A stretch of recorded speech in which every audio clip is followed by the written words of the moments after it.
What's up, YouTube? This is Too Raw for TV. So let me say this before I get into this video. A couple things I want to say. I am not a big fan of Barack Obama anymore. Okay, I don't vote Democratic. I don't vote Republican. But in this video, I am going to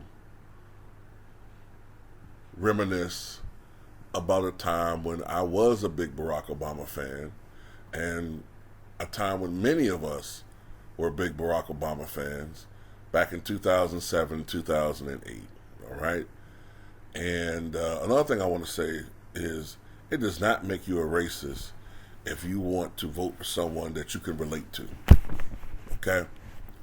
In the South, still to this day, in the South, white people sometimes vote 70 to 80% for the white candidate. So I don't want to hear that shit. Italians in New York adored Fiorelia LaGuardia. All right? In 1989 and 1993, Italian Americans came out. Not Italian Americans. Well, I should say Italian Americans. Excuse me. Italian Americans came out in droves to vote for what's his name? Rudy Giuliani. Okay? So, miss me with that. Catholics came out in droves to vote for Alfred Smith when he ran for president in 1928. And they came out in even higher numbers to vote for John Kennedy in 1960. Latinos come out in droves to vote for Latino candidates. And, so at the end of the day, I don't want to hear this BS, okay, that we're racist because you vote for a black candidate. Kiss my ass, okay? So, anyway, I was a huge Barack Obama fan at one point. Back in 2007, 2008, I campaigned for him.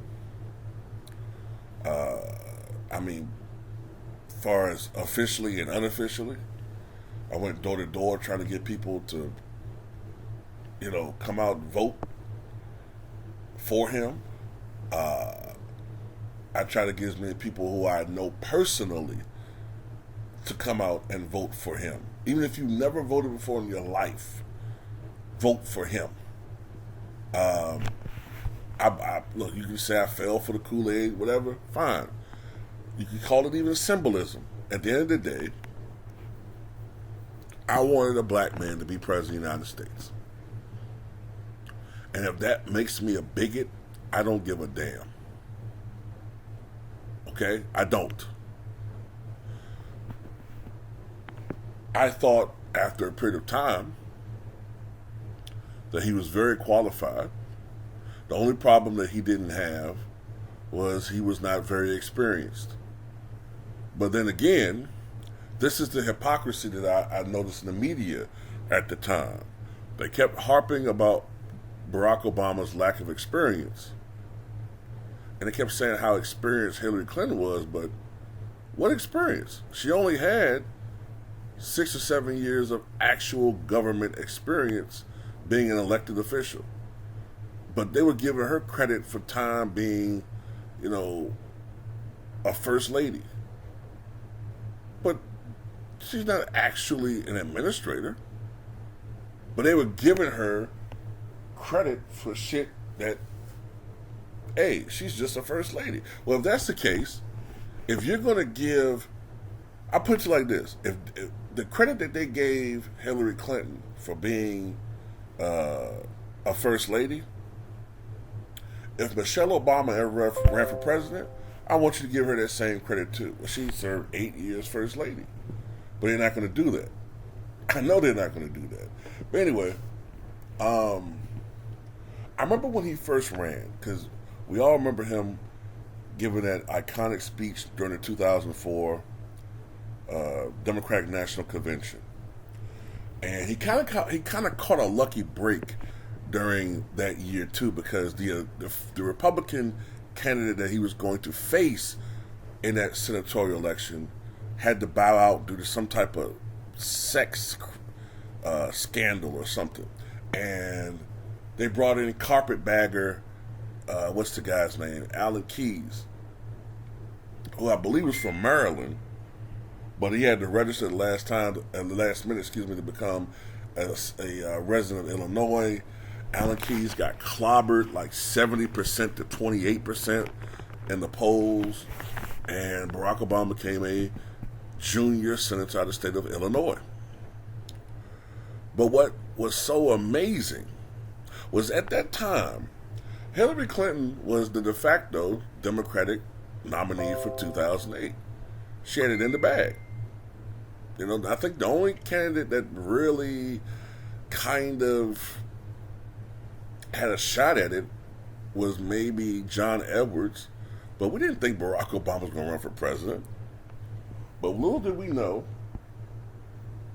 that two of the most powerful Democrats in Capitol Hill at that time, Chuck Schumer and the late Harry Reid, approached Barack Obama. They approached him and said that he should seriously consider running for president in 2008. And it was something they saw in the man. I guess they noticed the buzz, the excitement, the thing I remember about, and this is for people who are young, like if you're 20 and younger, I'm talking about something that happened 15, 14 years ago, so you may not remember a lot of things or know a lot of things, but the thing that I always was bothered by with Barack Obama, and it's not his fault, but I just thought that his name would hold him back. You know what I'm saying? Like, last name Obama, rhymes with Osama, middle name Hussein. We were still in a war trying to knock and topple over a guy named Saddam Hussein. I just thought, they're going to consider him a terrorist and they're going to do all this shit, which ultimately they did. But I guess Barack Obama was a very, I underestimated him as a politician. He was aware of all of that shit. But this is the thing about Barack Obama. He grew up in a unique situation where he didn't have the typical black upbringing. He grew up with a father who was from Kenya, but he basically grew up around white folks. Lived abroad, lived overseas, lived in Indonesia, lived in Hawaii, lived in mainland. So he had experiences with various people in different cultures and ethnicities. So what I'm trying to say is that he knew how to communicate with people. He knew what to say to put people at ease.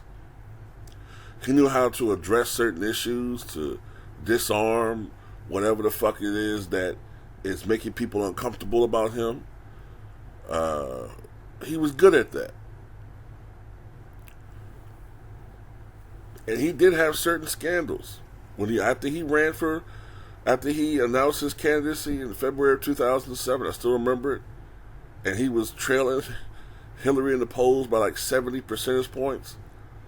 And his campaign looked like it was hopeless. It almost looked like Barack Obama's candidacy initially was looked upon with a lot of skepticism, right? A lot of skepticism. And if I recall correctly, he was so behind in the polls that he was behind John Edwards initially. He was like third, and it wasn't even close because no one was close to Hillary. But ultimately, the more and more Barack Obama exposed himself versus the more and more that Hillary Clinton exposed herself as far as to the public, the more people liked him and the less people liked her. And she was not a great speaker. Instead of trying to appear to be motherly and show off her sense of humor, she thought it was important to be strong. And while that's a great trait, when women come across as prickly and abrasive and stony, there's a certain word that pops up that rhymes with witch. That's not fair, but it pops up. But it's definitely not fair. Whereas Barack Obama came across as presidential. He gave some of the most amazing speeches. And the crowds got bigger and bigger and bigger and more enthusiastic. And the donors came.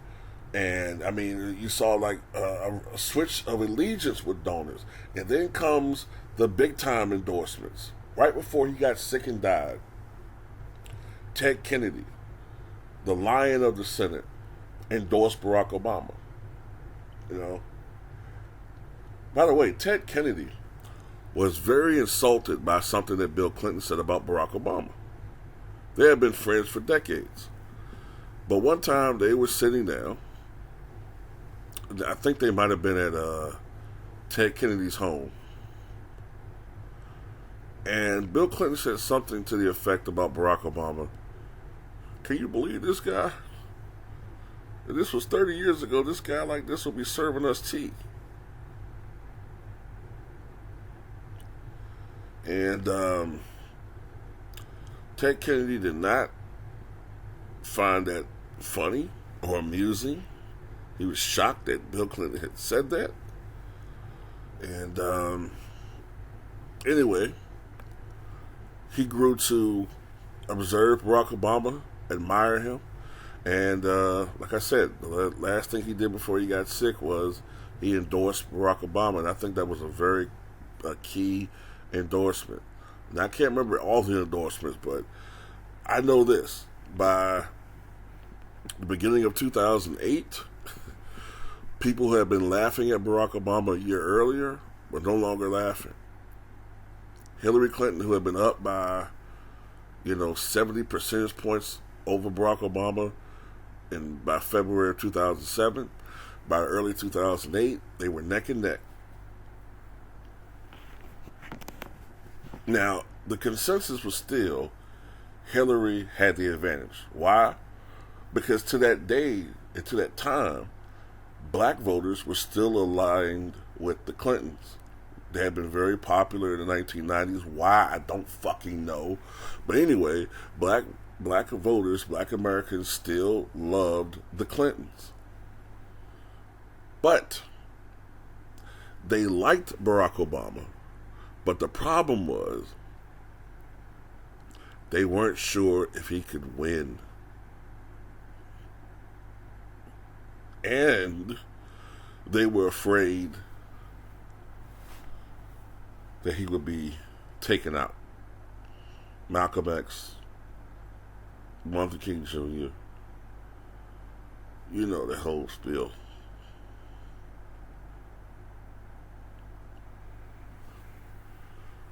So something happened. And what happened was the South Carolina primary. Barack Obama won the Iowa caucus. But then Hillary came back and won the New Hampshire primary. The race then shifts to South Carolina. And this was the pivotal primary because this is the first primary where a majority of the voters were black. And Barack Obama wound up winning that state by over 20 percentage points.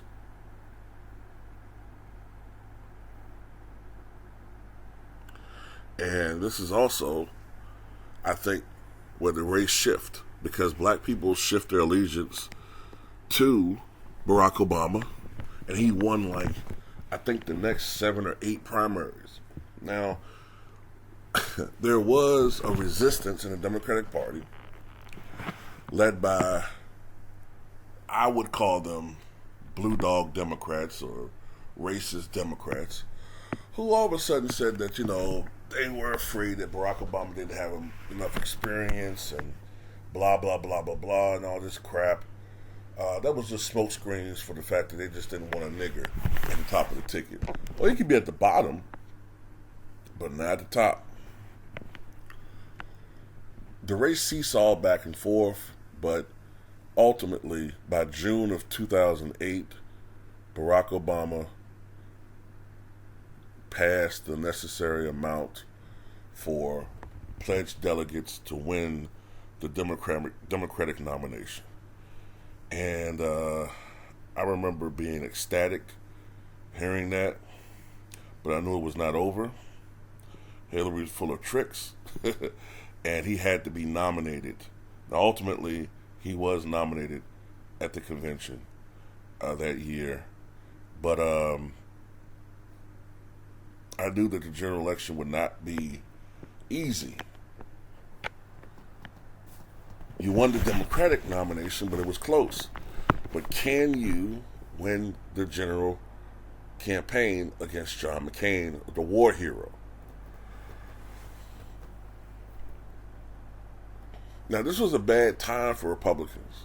The Republican Party had not been very popular, unpopular war going on. George W. Bush himself was very unpopular at that time. Approval rating in the 30s. It would be as low as 25% by election day. But John McCain battled back. Got to give it to John. He battled back. He nominated Sarah Palin. She was the first female vice presidential nominee in Republican history. Not the first ever. Geraldine Ferraro was the first on a major ticket. But her presence helped to bring on and excite the conservative base. Unfortunately, in hindsight, the conservative base that she helped to galvanize ultimately became the Trump base, which took over the Republican Party. But anyway, after the initial excitement, people began to realize that, well, at least sensible people at least, began to realize that Sarah Palin was a complete and total incompetent, moronic bitch. But still, it's not just me. We just didn't believe these goddamn polls. There have been many times when Democratic candidates, and let's face it, most times that black people run, they're Democrats, they're leading in the polls, but hey, ultimately they don't fucking win. It's called the Bradley effect, named after Tom Bradley, the former Los Angeles mayor. He was leading 3, 5, 6 percentage points against the Republican candidate in 1980. What year was it? 82? Might have been 1982, I think, California gubernatorial election. Ultimately to lose by over 100,000 votes on election day. Doug Wilder was supposed to win by 7 to 10 points on election day against Marshall Coleman, only to be able to eke out an 8,000 vote plurality on election day. There's been various other black candidates that either lost or underperformed their polling on election day. Another one, very recent, Andrew Gillum. Andrew Gillum against none other than the current Florida governor. What the hell is his name? Damn, forgot his damn name. But you know what I'm talking about. Ron DeSantis. I don't know why that name didn't pop in my head when I first said it. But anyway, I just thought that the dude wasn't going to win, man. That's the point. I didn't think he was going to win. I just didn't trust white voters. I just didn't. And I also was not 100% convinced that black turnout would be as high as they were predicting, right? So even though toward the end of the campaign, he was up by 6, 7, 8, 9, 10 points, I said, I don't buy it. I gotta see it to believe it. I knew he would win some states, but I just didn't think he was going to win. But then I remember election day. I came out and I went to my polling place and I looked at the line. Okay, now I remember how the lines looked in 2000 and 2004, and they were pretty good. But when I went to vote that day,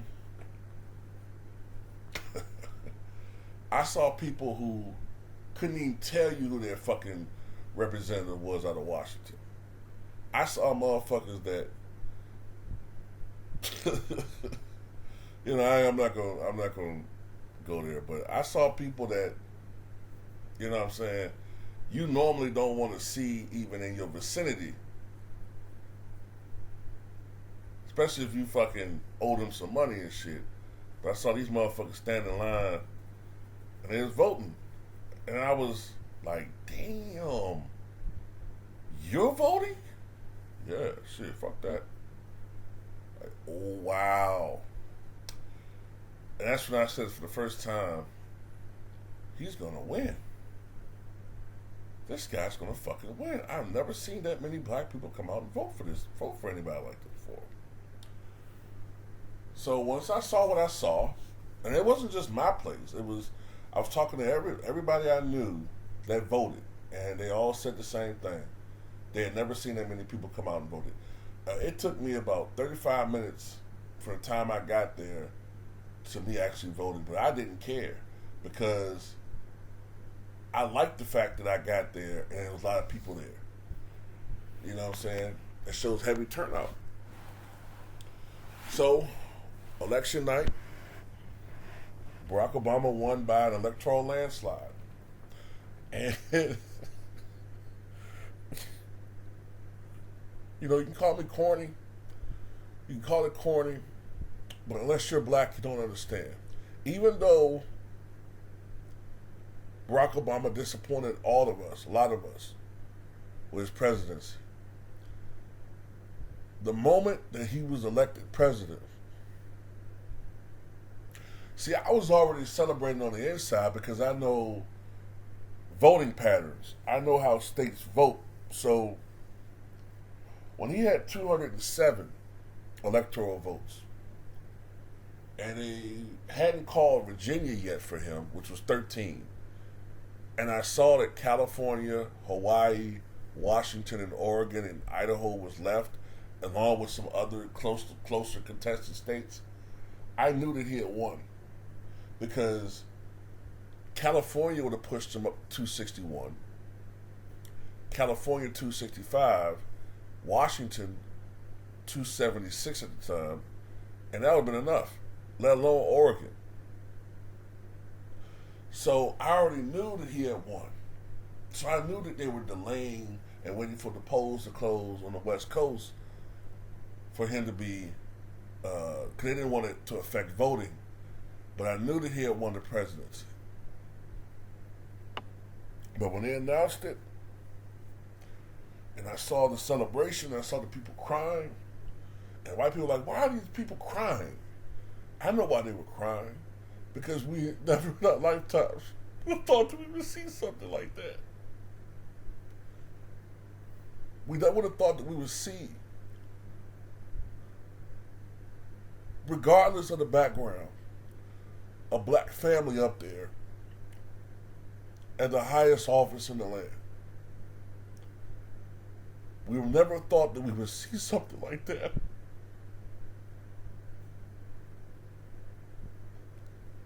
So,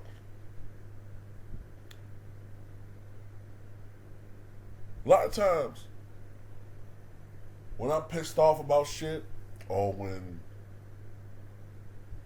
you know what I'm saying, I'm having a bad day, a lot of times I'll go back to 2008 and we'll relive that moment. I'll go back on YouTube and relive it because it's one of the most feel-good moments of my life. I don't care about all that other shit. I don't give a fuck about, him being a coon and him all that. Look, regardless of all of that, the moment that he was elected president, That's something they can't take away from us as people. We can't. They can't take it away from us. And by the way, if you notice on YouTube, it's getting harder and harder to find 2008 election night shit too. If you notice, it's a whole bunch of shit with Trump, but it's getting harder and harder to find 2008 election night footage. Think about it. But anyway, just wanted to go ahead and remember 2008 Obamamania.